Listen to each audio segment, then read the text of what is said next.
Hey everyone, just wanted to introduce Miss Edna Keep. She is a real estate investor, but also teaches how people to scale up their real estate investment. That's a main thing. But she also will teach you if you are not new to real estate investment, she can, teach you how to do it. But the reason I wanted her to share her information was that her students are actually doing really well right now, which is not the case for most investors. And she'll share why and how, why they're doing good and how they're doing good and what's her difference, what she does differently than, there are a lot of mentors, but why she is a little bit different than maybe others out there. So Edna, please kind of share your information. Would love to see what you're doing really well right now.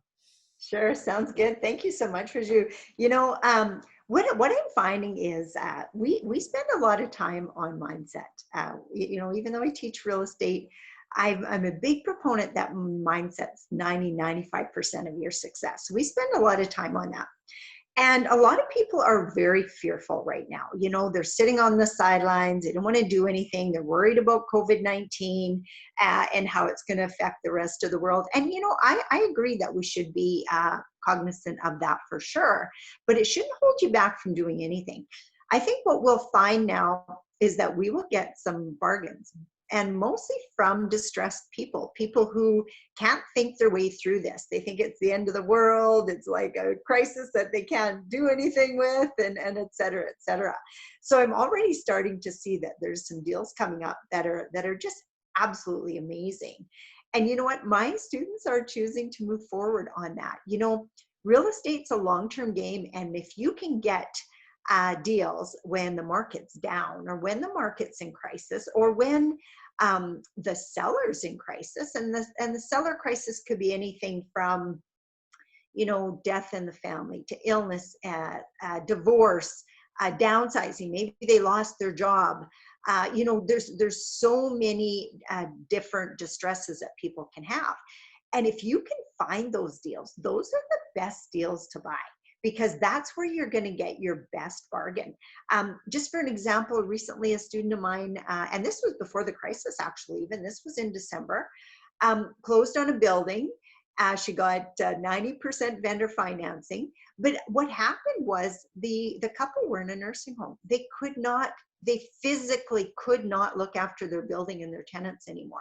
They left it too long. They should have had, a succession plan done sooner. Their kids didn't want to have anything to do with it. So my client picked up a really great deal. She closed on it in December. She wasn't able to get traditional financing, which is why we had to approach the vendor for the financing. But when she fixes up that property and gets it financed, she's going to probably put about $600,000 in her pocket and $4,000 a month, because there were so many opportunities in that crisis, and she took advantage of it and she got it. And when I say took advantage too, it's not taking advantage of the people. The people had run that building into the ground. There was 7 out of the 9 units were vacant. It just was not worth a higher value than she paid for it. She helped them. They were happy to get something out of their building, and they were happy that she was going to go on and make the changes with it. So those are the kind of things that I walk people through, because if you find something like that, it's not always easy to pull the trigger. I mean, 7 out of 9 vacant, couldn't get financing. There was a lot of things that were up against her, saying, no, we could walk away. Many people would just walk away if they didn't have a mentor or coach to help them through that. But that's just one crisis. I had 3 people close right in March and the beginning of April.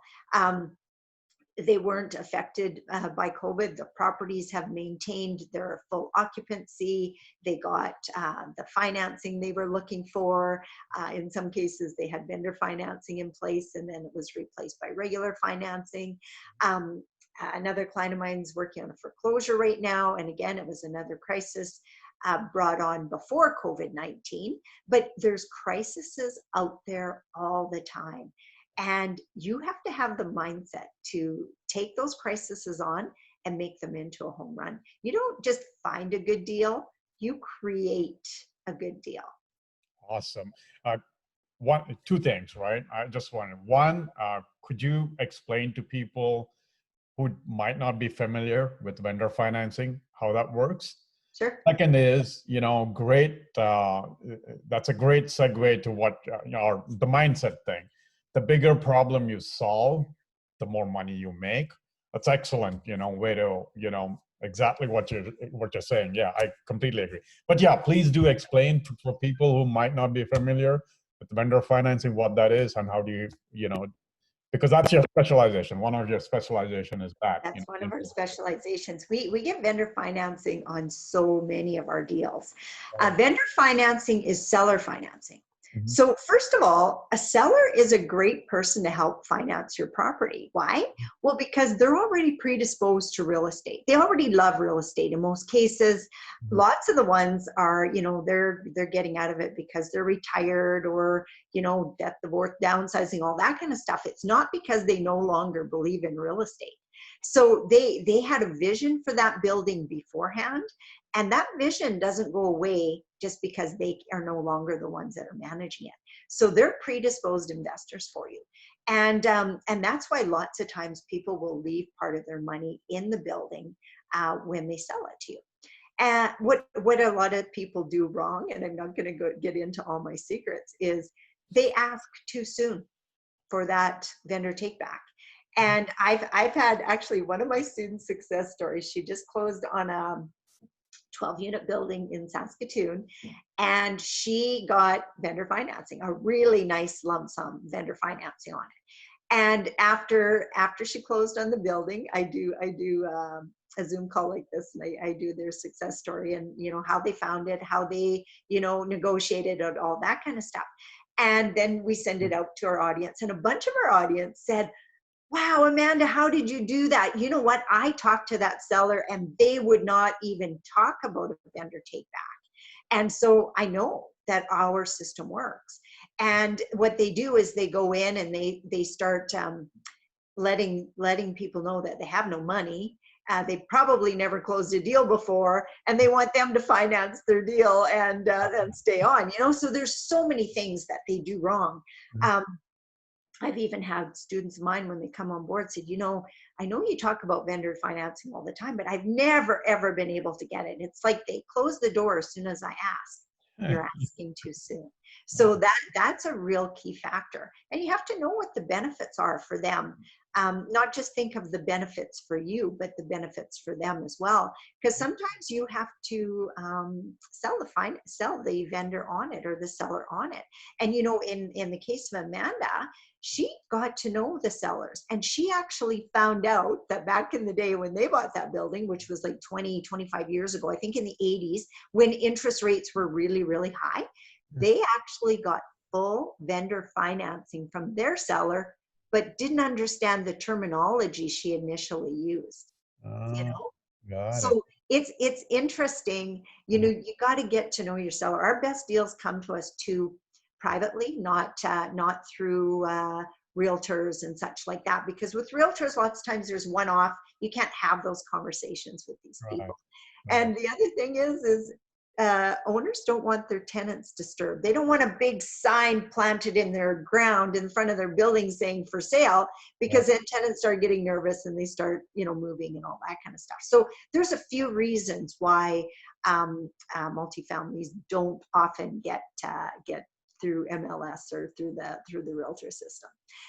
So that was the first question. What was the second one? Sorry. No, I was just restating the fact that you talked about how distressed properties, all that stuff, the bigger problems they are, obviously you make more money. If you solve that problem, their problem. So no, Yeah. I was just stating the fact that, that's an excellent. Okay. Well, and then I think something about mindset, right? And you know what? It takes a specific mindset, and part of it is building that confidence. And I'm really good at helping people build their confidence and believing in themselves that they can do what we did. You know what? I'm not a rocket scientist, Raju. I got my grade 12. I've self-studied many years since, but I don't have a university. I don't have MBA. I don't have, all that kind of stuff that people who are really smart do, right? But you know, one of my favorite books and one of the things that kind of got me on this trajectory, I read Robert Kiyosaki's book, Why Do A Students Work for C Students? Oh. And no, yeah, why do A students work for C students and B students work for the government? Well, it's because they're so smart, they know everything and then more of what can go wrong. And so they talk themselves out of everything. Us, we're not so smart. We're just willing to give it a shot. We have a belief in ourselves that we can do it no matter what gets thrown at us. Right. And that's really where the mindset comes in, you know? We've dealt with crap with our buildings. We've had insurance claims. We've had tenants not pay rent. We've had investors mad at us for not being able to pay their principal back in time. All kinds of reasons. But you know what? We still show up. We still buy. We're still moving forward because it's a long-term game. And the people that lose in real estate are the ones that take it on as a short-term game. You know, I see a lot of people, you know, fix and flip. And I mean, it's a great concept. Lots of people make a lot of money. A lot of people lose a lot of money or barely break even after spending months and months and months of their own time doing a deal like that. I see it all the time. And there's no forgiveness in the short-term game. You know, you get the market, something happening with the market, things aren't going to sell. One case I'm just thinking of recently, the contractor got sick, couldn't finish the job, had to go to a second contractor. The second contractor had a challenge too, and had to end up going to a third contractor. So, I mean, that happens. Your ability to put one foot in front of the other is what's going to make you a success at that point, not the person who throws up their hand and puts her head under a pillow and hides out, you know. You got to show up and deal with those challenges to be able to make it. And anybody with any kind of success in their life will agree with me on that. You don't just get it handed to you on a silver platter. Awesome. Thank you so much, Edna. It was great information. Again, you know, vendor financing, that's the key term, you know. I'm sure a lot of know the seller finance and all, but the key thing, like Edna said, is she teaches how to approach it the right way and get it done. Not just go ask, and I'm sure everybody can ask, but you know, there's a way to do it. So that's what Edna teaches, and obviously mindset. Once again, thank you, Edna, for taking the time to share your information. Yeah, you're most Appreciate welcome. your time. Thank you.